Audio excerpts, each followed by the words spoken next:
Challenging star Darshan ಅವರ ಕುಟುಂಬ ಅಥವಾ ದರ್ಶನ್ ಅವರು ನೀವು ಬಹಳ ದೊಡ್ಡ ಅಭಿಮಾನಿ ಒಂದ್ ಕಡೆ, ಇನ್ನೊಂದ್ ಕಡೆ ಕುಟುಂಬಕ್ಕೂ ಕೂಡ ಸ್ವಲ್ಪ ಹತ್ರ ಇರುವಂತವ್ರು.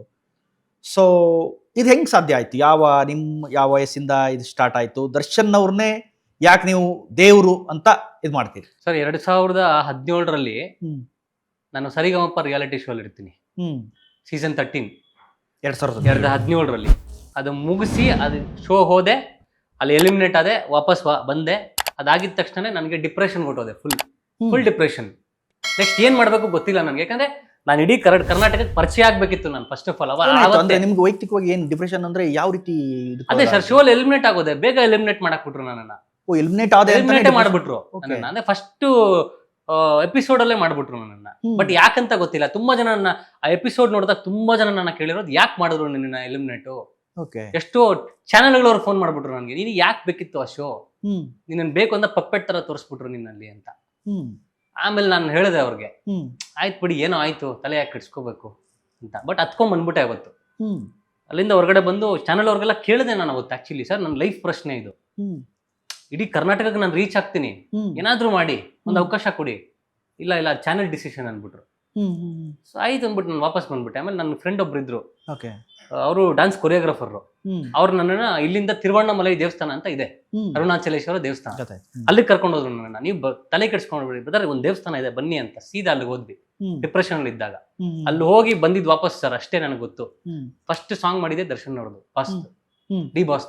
ಅಂದ್ರೆ ಯಾವ ಸಾಂಗ್ ಮಾಡಿದ್ರಿ ಅವಾಗ? ಕರುನಾಡಿನ ಕರಿಯ ಅಂತ.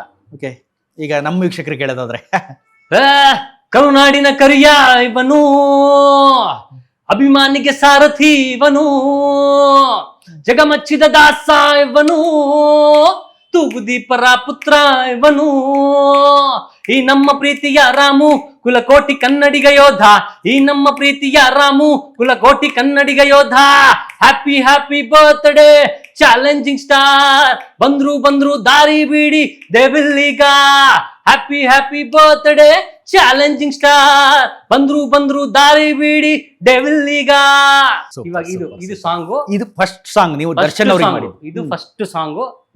ನಾನು ಕಂಪೋಸ್, ಅಂದ್ರೆ ನನಗೆ ಶಾಕು, ಇದು ನಾನು ಕಂಪೋಸ್ ಮಾಡಿದ್ದೀನಿ ಅನ್ನೋದು. ಈ ಸಾಂಗ್ ನಾವು ನಾನೇ ಹಾಡಬೇಕಿತ್ತು. ಬಟ್ ಅವಾಗ ಅಲ್ಲಿಂದ ಬಂದಾಗ ನಾವು ಸರಿಗಮಪ ಕಂಟೆಸ್ಟೆಂಟ್ಸ್ ಎಲ್ಲ ಇದ್ರಲ್ಲ, ಈ ಸಾಂಗ್ ನ ಸಂಜಿತ್ ಹೆಗಡೆ ಕೈಲಿ ಹಾಡಿಸಿದ್ವಿ ನಾನು ಫಸ್ಟ್. ಸಂಜಿತ್ ಹೆಗಡೆ ಯಾರು ಅಂತಾನೆ ಗೊತ್ತಿರ್ಲಿಲ್ಲ ಅವಾಗ. ಆ ಟೈಮಲ್ಲಿ ಸಂಜಿತ್ ಹೆಗಡೆ ಯಾರು ಏನು ಅಂತಾನೆ ಗೊತ್ತಿರಲಿಲ್ಲ. ಇತ್ತೀಚೆಗೆ ಅವರು ಜಾಸ್ತಿ. ಅದಾದ್ಮೇಲೆ ಫಸ್ಟ್ ಅವಕಾಶ ಕೊಟ್ಟಿದ್ದೆ ನಾನು ಸಂಜಿತ್ ಹೆಗಡೆಗೆ. ಅದಾದ್ಮೇಲೆ ಸಂಜಿತ್ ಹೆಗಡೆಗೆ ನಾನೇ ದರ್ಶನ್ ಸರ್ ಮ್ಯಾನೇಜರ್ ನನಗೆ ಫೋನ್ ಮಾಡಿ, ಇಡೀ ಟೀಮ್ ಬಂದ್ಬಿಡಿ, ಅದೇ ನಾನು ಯೂಟ್ಯೂಬ್ ಅಲ್ಲ, ಅಂದ್ರೆ ನಂದು ಹೊಸ ಚಾನಲ್, ಅವಾಗ ಯೂಟ್ಯೂಬ್ ಹೊಸ ಚಾನಲ್, ನಾನು ಅಪ್ಲೋಡ್ ಮಾಡಿ ನನ್ನ ಚಾನಲ್ ಅಲ್ಲಿ ಅಪ್ಲೋಡ್ ಮಾಡೋಣ ಅಂತ ಸಾಂಗ್ ನೀವು ಹಾಡ್ಬಿಟ್ಟು ನೀವು ಅಪ್ಲೋಡ್ ಮಾಡಿದ್ರಿ. ಅದೇ ಯೂಟ್ಯೂಬ್ ನೀಟಾಗಿ ಎಡಿಟಿಂಗ್ ಎಲ್ಲ ಮಾಡಿಸಿ ಎಲ್ಲ. ನನಗೆ ದರ್ಶನ್ ಸರ್ ಮ್ಯಾನೇಜರ್ ಕಡೆಯಿಂದ ಫೋನ್ ಬರುತ್ತೆ. ಓ, ಹಾಗೆ ಕನೆಕ್ಷನ್ ನಿಮ್ದು? ಫೋನ್ ಬರುತ್ತೆ ಮ್ಯಾನೇಜರ್ ಕಡೆಯಿಂದ. ಹೆಂಗ್ ಫೋನ್ ಬರುತ್ತೆ ಅಂತಂದ್ರೆ, ಈ ತರ ಒಬ್ಬ ಹುಡುಗ ಈ ತರ ಸಾಂಗ್ ಮಾಡಿದಾನೆ ಡಿ ಬಾಸ್ಗೆ ಅಂದ್ಬಿಟ್ಟು ಒಂದಷ್ಟು ಕಡೆ ವೈರಲ್ ಆಗುತ್ತೆ. ಎಲ್ಲಿ ಹೆಂಗ್ ವೈರಲ್ ಆಗುತ್ತೆ ನನಗೆ ಗೊತ್ತಿಲ್ಲ, ಇನ್ನು ಸಾಂಗೇ ರಿಲೀಸ್ ಆಗಿರ್ಲಿಲ್ಲ. ಓಕೆ, ಒಂದ್ ಚಿಕ್ಕ ಬಿಟ್ ಅಂತ ಬಿಟ್ಟಿದ್ವಿ, ಒಂದು ಮೇಕಿಂಗ್ ವಿಡಿಯೋ ಅಂತ ಬಿಟ್ಟು ಸ್ಟುಡಿಯೋಲ್ ಹಾಡೋದು ಅದೆಲ್ಲ ಬಿಟ್ಟಿದ್ವಿ ನಾವು. ಅದನ್ನ ಯಾರೋ ಎತ್ಕೊಂಡು ವೈರಲ್ ಮಾಡಿದ್ರು, ಅಂದ್ರೆ ನ್ಯೂಸ್ ಗಳೆಲ್ಲ ಬಂತದು, ಎಷ್ಟೋ ನ್ಯೂಸ್ ಚಾನಲ್ ಗಳೆಲ್ಲ ಬಂತು, ಬ್ರೇಕಿಂಗ್ ನ್ಯೂಸ್ ಅಂತ. ಆವಾಗ ದರ್ಶನ್ ಸರ್ ಅದನ್ನ ನೋಡಿ ನನಗ್ ಫೋನ್ ಮಾಡಿ ಮನೆ ಕರ್ಸ್ಕೊಂಡಿದ್ದು. ಬರ್ತ್ಡೇ ದಿನಾನೇ ಮನೆ ಕರ್ಸ್ಕೊಂಡ್ರು. ಫಸ್ಟ್ ದರ್ಶನ್ ಅವ್ರನ್ನ ನೀವು ಭೇಟಿ ಮಾಡಕ್ ಕ್ಷಣ ಅದನ್ನ ಹೇಳೋದಾದ್ರೆ ಹೆಂಗಿತ್ತು ಸರ್? ಮೈಯೆಲ್ಲ ನಡುಗುತ್ತೆ ನನಗೆ ಅದನ್ನ ನೆನ್ಪು ಮಾಡ್ಕೊಂಡ್ರೆ. ಅಷ್ಟು ದೊಡ್ಡ ವ್ಯಕ್ತಿ, ನನ್ನಂತ ಪುಟ್ಟ ಕಲಾವಿದ ಸರ್. ನಾನು ಪುಟ್ಟ ಏನು ಇಲ್ಲ ಬಿಡಿ ಅವ್ರ ಮುಂದೆ. ನನ್ನಂತ ಪುಟ್ಟ ಕಲಾವಿದನ್ನ ಮನೆಗ್ ಕರೀತಾರೆ ಅಂದಾಗ ಅವರಲ್ಲಿರೋ ವ್ಯಕ್ತಿತ್ವ ಸರ್ ಅದು. ಈ ಹುಡುಗನ್ ಕರೀರಿ ಅಂದ್ರಲ್ಲ, ನಮಗಷ್ಟು ಸಾಕು. ಯಾರನ್ನ ಎಷ್ಟೋ ಜನ ಕಾಯ್ತಿರ್ತಾರೆ ಅವ್ರ ಹತ್ರ ಒಂದು ಫೋಟೋ ತಗೋಬೇಕು ಅಂತ, ಅವ್ರನ್ನ ಮೀಟ್ ಮಾಡ್ಬೇಕು ಅಂತ. ಅವ್ರಿಗೆ ಸಿಕ್ತಿರೋ ಅವಕಾಶ ಭಗವಂತ ಅಲ್ಲಿ ತಿರುವಣ್ಣಾಮಲೈಗೆ ಹೋಗಿ ಬಂದ ಮೇಲೆ ಆ ಭಗವಂತ ನನಗೊಂದು ಅವಕಾಶ ಕೊಟ್ರು. ನೀನ್ ಅಳಬೇಡ, ಆ ಶೋ ಹೋಯ್ತು, ತಲೆ ಕೆಡಿಸ್ಕೊಬೇಡ, ನಾನಿದ್ದೀನಿ, ದೇವರೇ ನಿನ್ ಹಿಂದೆ ಇದೀನಿ, ನಾನ್ ನಿನ್ ಜೊತೆಲಿ ಇದೀನಿ ಅನ್ಬಿಟ್ಟು ನಮ್ದು ಶಿವನ್ ದೇವಸ್ಥಾನ ಇದೆ ಆ ಅರುಣಾಚಲೇಶ್ವರ, ಅಂತ ಪವರ್ಫುಲ್ ಸರ್ ಅದು. ಅದು ಅಗ್ನಿ ಮೂಲೆ, ಇಡೀ ಪ್ರಪಂಚಕ್ಕೆ ಅಗ್ನಿ ಮೂಲೆ ಅದು. ಬೆಂಕಿನ ಯಾರು ತಡಿಯಕ್ಕಾಗಲ್ಲ, ನೀವು ಬೆಂಕಿನ ಮುಟ್ಟಕ್ಕಾಗಲ್ಲ. ಅಲ್ಲಿ ಹೋಗಿ ಬಂದ ತಕ್ಷಣ ನನಗೊಂದು ಬೆಂಕಿ ವೈಬ್ ಬಂತು ನನಗೆ. ದರ್ಶನ್ ಸರ್ ಫೋನ್ ಮಾಡಿದ್ರು, ಮನೆಗ್ ಕರೆದ್ರು, ಅವ್ರ ಪರಿಚಯ ಆಯ್ತು. ಸರ್ ಯಾರು ಅಷ್ಟು ಪ್ರೀತಿ ಕೊಡ್ತಾರೋ ಇಲ್ವೋ ಗೊತ್ತಿಲ್ಲ ಸರ್ ನನಗೆ. ನಾನು ಫಸ್ಟ್ ಏಕೈಕ ವ್ಯಕ್ತಿ, ಒಬ್ಬರು ವ್ಯಕ್ತಿ ನಮ್ಮನ್ನ ಕರೆದು ಕೂರಿಸಿ ಮಾತಾಡಿಸ್ತಾರೆ ಅಂದಾಗ ಅದು ಯಾರು ಇಂಡಸ್ಟ್ರಿಯಲ್ಲಿ ನಾನು ನೋಡೇ ಇಲ್ಲ ಸರ್ ಅದನ್ನ. ಬಹುಶಃ ನಿಮ್ ಕಲೆ ಮೂಲಕನೇ ಅವ್ರನ್ನ ರೀಚ್ ಆಗಿದೆ, ಹೌದು, ಅಥವಾ ಹೌದು sir, ಹೌದು. ಬೇರೆ ಯಾವುದೇ ಅದಕ್ಕೆ ಮುಂಚೆ connection ನಾನು ಇರ್ಲಿಲ್ಲ. ಫೋಟೋ ತಗೊಳಕಂತ ಹೋಗಿದ್ದು. ಅಂದ್ರೆ ಮನೆ ಮುಂದೆ ಶೂಟಿಂಗ್ ನಡೀತಾ ಇತ್ತು ಸರ್. ಐರಾವತ ಶೂಟಿಂಗ್ ನಡೆಯುವಾಗ ನಾನು ಒಂದು ಫೋಟೋಗೋಸ್ಕರ ಹೋಗಿದ್ದು ಸರ್ ಅವ್ರ ಹತ್ರ. ಫ್ಯಾನ್ಸ್ ಎಲ್ಲ ಇದ್ರಲ್ಲ, ಅವ್ರು ಕರ್ಕೊಂಡು ಹೋದ್ರು ನನ್ನ. ನಾನು ಅವಾಗ ಸಿಂಗಿಂಗ್ ಎಲ್ಲ ಆಡ್ತಿದ್ದೆ, ಟಿವಿ ಅದು ಇದೆಲ್ಲ ಆಡ್ತಿದ್ದಲ್ಲ, ರಿಯಾಲಿಟಿ ಶೋಗಳು. ಕರೆದ ಅಣ್ಣ ಒಂದು ಫೋಟೋ ಬೇಕು ಅಂತ ಹೋಗಿದ್ದು ನಾನು. ಅವಾಗ ಕರ್ಕೊಂಡು ಹೋಗಿ ಐರಾವತ ಶೂಟಿಂಗ್ ಟೈಮಲ್ಲಿ ಫೋಟೋ ಕೊಟ್ರು.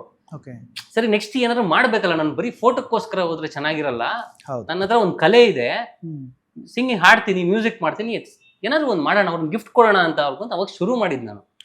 ಗಿಫ್ಟ್ ಅಂತಾನೆ ಶುರು ಮಾಡಿದ್ ನಾನು. ಅಂದ್ರೆ ಅವ್ರ ಬರ್ತ್ಡೇಗೆ ಹಾಡುಗಳನ್ನ ಪ್ರತಿ ವರ್ಷ ಹಾಡ್ ಮಾಡೋಣ ಅಂದ್ರೆ, ಪ್ರತಿ ವರ್ಷ ಅಂತ ಇರ್ಲಿಲ್ಲ ಆಕ್ಚುಲಿ ಮುಂಚೆ. ಹೌದು, ಒಂದ್ ಸಾಂಗ್ ಮಾಡೋಣ, ಯಾರು ಮಾಡಿಲ್ಲ, ಮಾಡೋಣ ಅಂತ ಅನ್ಬಿಟ್ಟು. ಸೊ ಅದು ಆ ವೈಬ್ ಕ್ರಿಯೇಟ್ ಆಯ್ತು ಸರ್. ಮನೆಗೆ ಹೋಗಿ ನಮ್ಮನ್ನ ಬರ್ಮಾಡ್ಕೊಳ್ಳೋ ರೀತಿ ಸರ್. ಅವತ್ತು ಬರ್ತ್ಡೇಗೆ ಅಂತ ನೆಕ್ಸ್ಟ್ ಯಾವ್ದು ಮಾಡಿದ್ರಿ, ಅಂದ್ರೆ ಯಾವ ಸಾಂಗ್? ಅದಾದ್ಮೇಲೆ ಸರ್ ಡಿ ಬಾಸ್ ಪಕ್ಕಾ ಮಾಸ್ ಅಂತ ಮಾಡಿದೆ, ಬಾಸ್ ಡಿ ಬಾಸ್ ಅಂತ ಮಾಡಿದೆ. ಅಂದ್ರೆ ಹೇಳಿ ಸ್ವಲ್ಪ, ಚೆನ್ನಾಗಿದೆ ಅದು. ನಾನು ಕೆಲವು ಇದ್ ಕಡೆ ನೋಡಿದೆ ಆ ಸಾಂಗ್ ಅನ್ನ ಸರ್. ಈ ಸಾಂಗ್ ಬಾಸ್ ಡಿ ಬಾಸ್ ಅನ್ನೋ ಸಾಂಗ್ ದರ್ಶನ್ ಸರ್ಗೆ ಫೇವ್ರೆಟ್ ಸಾಂಗ್ ಅದು. ಹೌದಾ? Favourite song. ವೈಯಕ್ತಿಕವಾಗಿ ಬಹಳ ವೈಯಕ್ತಿಕವಾಗಿ ಅವ್ರಿಗೆ ಖುಷಿ ಪಡೋದೊಂದು. ಅವ್ರ ಬರ್ತ್ಡೇ ಸೆಲೆಬ್ರೇಷನ್, ಅವ್ರ ಪರ್ಸನಲ್ ಪಾರ್ಟಿಗಳಲ್ಲೆಲ್ಲ ನನ್ನ ಸಾಂಗ್ ಓಡುತ್ತೆ.